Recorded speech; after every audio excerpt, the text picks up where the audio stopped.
friends, and welcome back to Rugged Mountain Homestead. I'm Sarah. I'm Dean. And boy, do we have a lot to catch you up on.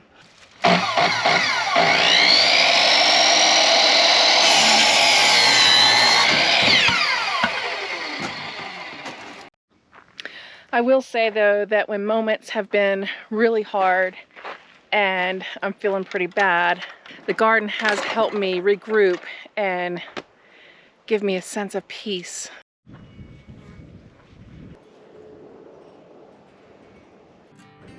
There are so many gorgeous heads on those sunflowers. Even the little ones here, even though they're kind of drooping now, they're still really pretty, and some of them have new heads forming.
I have diatomaceous earth on these two cauliflower plants because on that one in particular there was like a little wet spot, kind of a sticky spot, and that's what a lot of aphids will do when they lay their eggs. So I just went ahead and doused them really well with diatomaceous earth.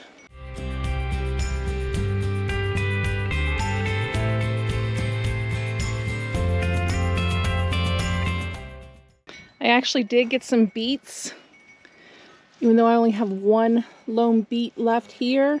Before I left back in early June, I hadn't seen any of them sprout. So I wiped them all out, I thought, and planted the lettuces over here. And I had some pop up over here, but I still have one lone one left.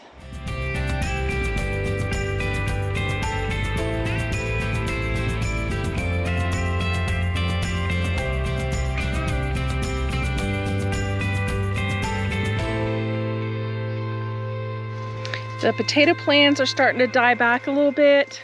This is what they do. They will start to lay over, like this one. They'll start to turn yellow. A lot of times they will sprout flowers. I have a lot of them budding up, but I haven't seen any flowers yet. But this is what happens. And before I laid more mulch down, I had a couple potatoes kind of come unearthed, and they were good size. And so I took those in and I sliced them up and put them in with our vegetables to roast for dinner one night, and they were delicious.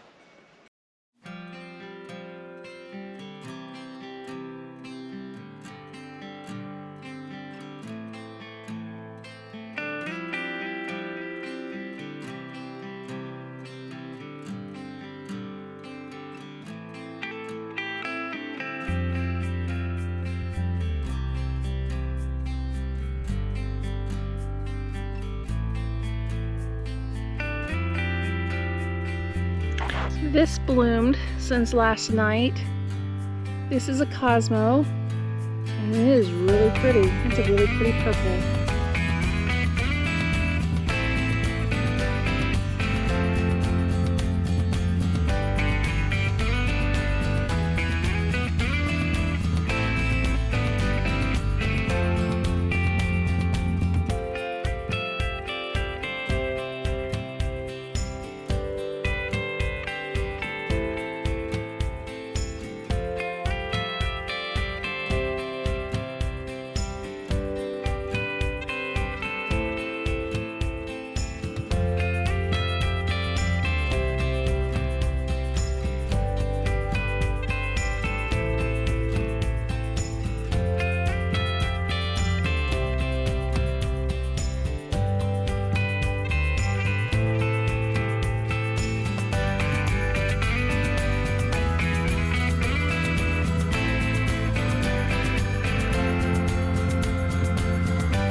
This one has bloomed since last night as well.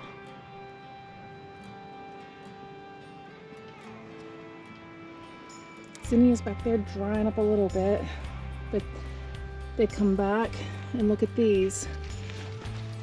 The last time they were looking so dry and awful, and I just kept pulling the brown off and kept pulling it off, and it has so many buds on it now.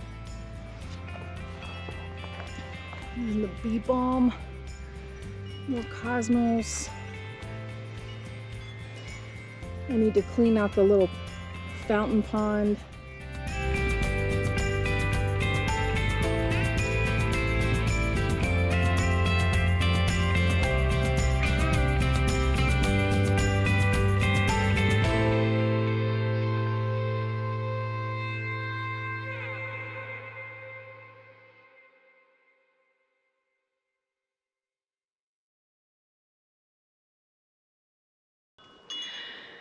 So this is where I've been sitting in the evening after the chores, the evening chores are finished, and just trying to regroup from the day and collect myself and regain my sense of peace. But sitting here in the quiet, just with the sounds of nature around me, seems to be what keeps me grounded.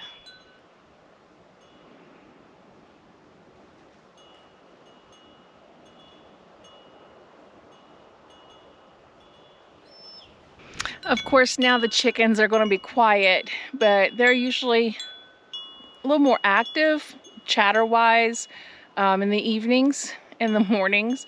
But we have one now because we don't have any roosters. But if you hear any crowing, we do have a hen that has taken on characteristics of a rooster. Her wattles have gotten really big, her comb is larger and very red, and she crows. And a lot of time, that happens when you have a flock with no rooster. She kind of takes the lead and takes on, I guess, the duties that a rooster would. I really want Dean to be with me before we get into a lot of what's been going on. But the first thing I will let you know is that my dad is back in the hospital. That has happened over the past week. So I really have needed some time to pull all my thoughts together before making another long video. We've had several shorts out just with little things that are going on around here.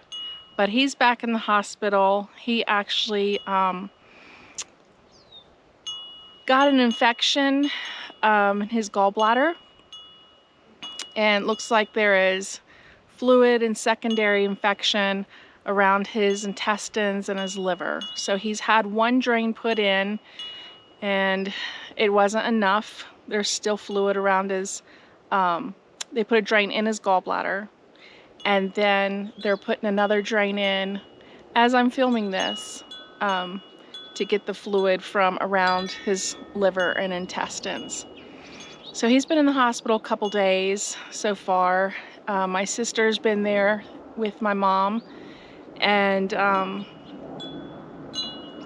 just taking it as it comes and saying lots of prayers. They see me coming. Chickens have a pretty good memory, so they're probably looking for treats. When they see me, that's usually what they get. So I better go get them something. And for those of you that don't know, molting is ugly. Molting is when a chicken loses its feathers, getting ready for its new set of feathers. And that's basically what it is when they're chicks and they lose their down and they start feathering out. Well, now this is them losing that first feather out, and they're getting ready for another one. So they lose it on their heads, their necks, their back ends, their wings. They basically just look like they're dying. Here, ladies, I have some beet greens for you. There you go.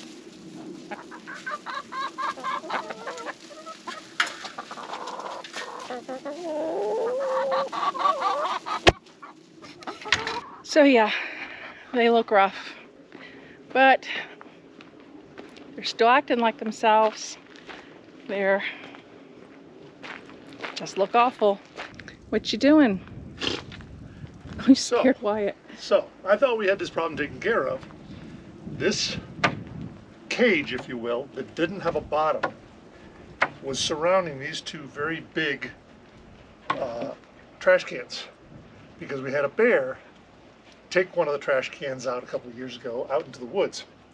Dogs went crazy, and that's where we found it. Anyway, so last night, about 4:30, 5 o'clock in the morning, they went crazy again. I mean crazy. We let them out. They came right over here. I came out with a flashlight, pointed it over here. This thing, which was up against this wall, that's the top you see on the other side. This is the bottom. Was flipped over like this and dragged over there, probably, I don't know, 4 feet. The trash cans had not come out because it was just dragging it. But again, there was no bottom. So I'm putting a bottom on it, heavy 2x6s, 4 of them, to A, make it more impenetrable, and B, it's going to be a lot heavier. So maybe next time we'll be able to flip it over. Well, if they had flipped it over and kept messing, they did flip it over, but they kept messing with it, eventually they would have gotten them out. Yeah, but because there's no bottom. Wonderful dogs we have. They were, didn't like being woken up at that time, but they were awesome. Weren't you, buddy? Yes. Good boy. You were a good boy. Kept the bear away. Yep. Chased him away. Chased him off the property. And this poor girl here, she has a boo-boo on her leg. I'm not going to touch it, baby. I'm not going to touch it. I just want to see.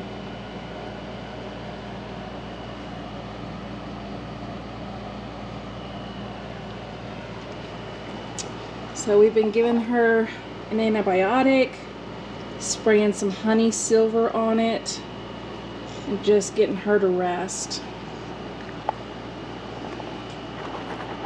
Okay, so there's kind of a reason why we've just been doing short forms here recently, past 2 weeks about. We've had a lot going on, and really weren't sure where to start. So, Dean, what have you been dealing with a lot of up here? Number one, over the past 2 weeks, what have you been dealing with? Well, I guess the first thing was wondering why the air conditioner was getting lower and lower in the truck, and then hardly blowing at all. So I figured, okay, there couldn't have been any more hair and dog food from the chipmunks or squirrels or whatever up in there. This is separate from the last time this happened. This is a different filter. Yeah, this is the cabin air, not the engine air. We took care of that by putting a screen up there. Anyway, so there's that. Snakes. Snakes. We probably had 10 this year, including a rattler. Took care of them.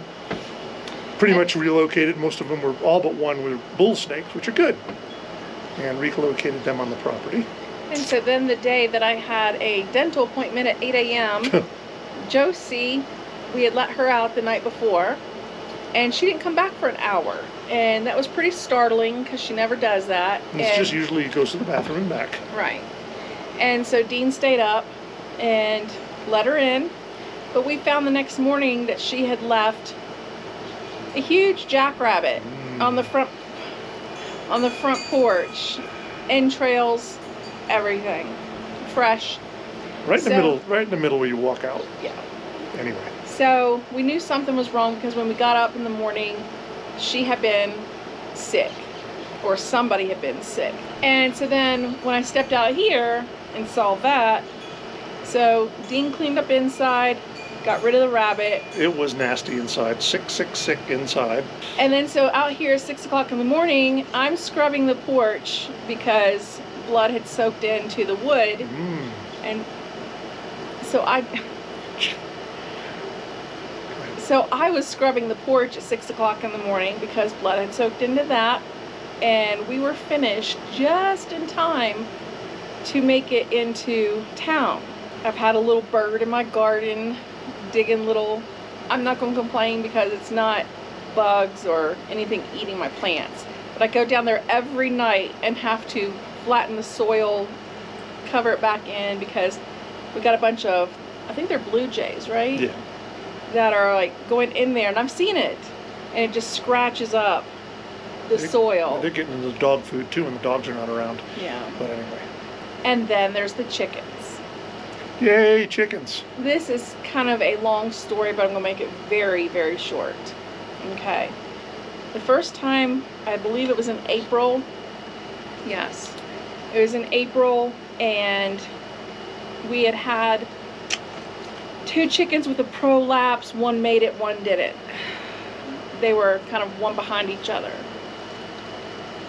Then I thought that possibly some insect or whatever had gotten into the coop because they were losing their feathers.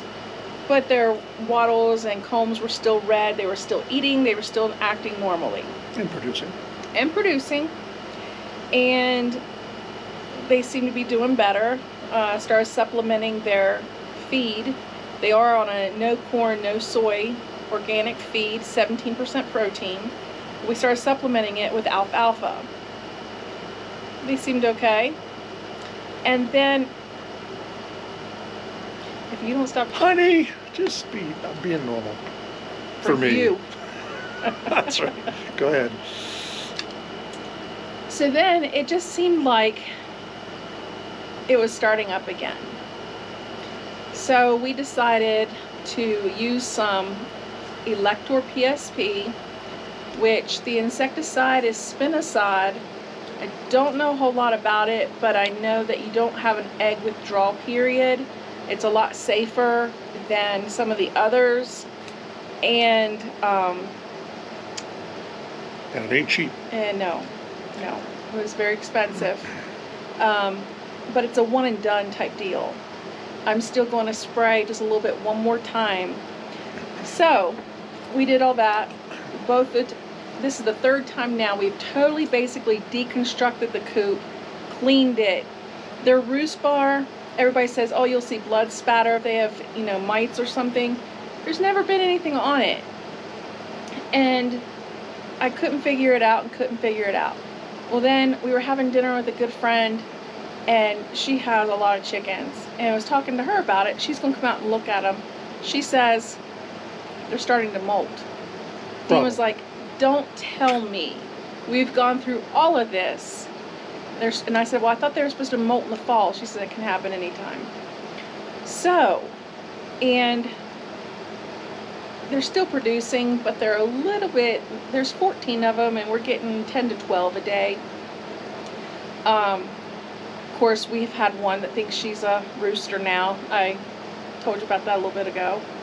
And we have a broody hen now. So at Tractor Supply yesterday, we bought 2 fake eggs because she was hiding eggs underneath of her. And for those of you that don't know, a broody hen is basically a hen who's laid eggs and she thinks she's going to hatch them. That's never going to happen here because we don't have a rooster. So she's just going to sit on them forever and ever and ever. And she's not very pleasant at the moment. And so when another chicken, we have 8 nest boxes, and so when another hen would go in there and lay eggs, she would get up and go and sit on their eggs. So it's just kind of been a mess. We have to keep moving her to get the eggs. Right, we keep moving her. That's why she goes to the other eggs, because we go in there and move her to get the eggs out from underneath of her. And she just got real nasty with me last night. And so we got some fake eggs to put underneath of her, and We'll see. we'll see. So I'm sure we're leaving out something, but this is just, Well, Dean handles the things like the bears and the snakes. lions and tigers and bears, I'll tell you. Oh gosh. Yeah. Mountain lions, yes. Tigers, probably not. Mice. A lot of mice. You wouldn't think so with the snakes. Yeah, there's been a lot of snakes. But I did see one, I didn't tell you, but I did see one going underneath the workshop. I just saw the very, very, very head of it as it pulled in a little mouse or something in his mouth. Oh god. Well, at least it's doing its job. Yeah. But then there was one in the tree the other night. Then I looked straight ahead and it's literally 5-6 feet up in the tree. It's climbing straight up, wrapped around the tree. And then the dogs came over, so I had to get them out of the way. And then when I came back, once they were in the house, I had to find it, because it went back on the ground, found it, grabbed it, took it out to the corner of the property, and let him go. It's probably about 4 million Like, Bull- gonna come down there and scare me. bull snakes down in the corner of the property, like Indiana Jones. But anyway, Yeah. So that's kind of where we've been. We've been putting up little shorts because we want you guys to know we're still around. It's just been a hard road the past couple weeks. It doesn't sound like much, but when you kind of put it all together day after day, this has been one day after another. And we know, I mean, these things like with the bears and the snakes and the mice and all that, we're living out here and pretty far out. We're pretty remote and on a good chunk of land. So we know that that's the case. But other things like, you know, Annie having a little injury, you know, my dad being back in the hospital, it takes its toll after a while. And I think it was a good several days that I was just kind of taking it all in and not really saying too much anyway at all. I don't know. I'm praying there's nothing else that we can have, but the garden is doing well. Did a lot of good getting a lot of the dead wood out and away from the house for fire mitigation. And Just going on with our routine. Well, we're not even really in a routine. Just we say that we're going to have a routine, and then something always comes up. we had plans this morning. Well, here it is about 1 o'clock, and Here we so are. much for that. Yeah. So something breaks, or somebody gets hurt, or anyway. Like they So- say, it's not easy, No. starting from nothing anyway. Right. But But we're just gonna hopefully get a little bit of a reprieve. Like I said, it doesn't sound like much, but day in and day out, it starts to take its toll. And I think that I've just been tired. Not giving up. Not overwhelmed. What would you call it? what's next? I don't know. I don't know. Just tired. Just yeah. Really thought we had it under control until the dogs went crazy this morning, and then I had to modify the trash can. Well, and then that's when I found out this morning as well that Dad was going back into surgery. Yeah. I got another text from Mom since then, you know, so, yeah. All right. Well, thank you for stopping by. We're always so glad when you do. We look forward to seeing you next time. And until then, take care. See ya.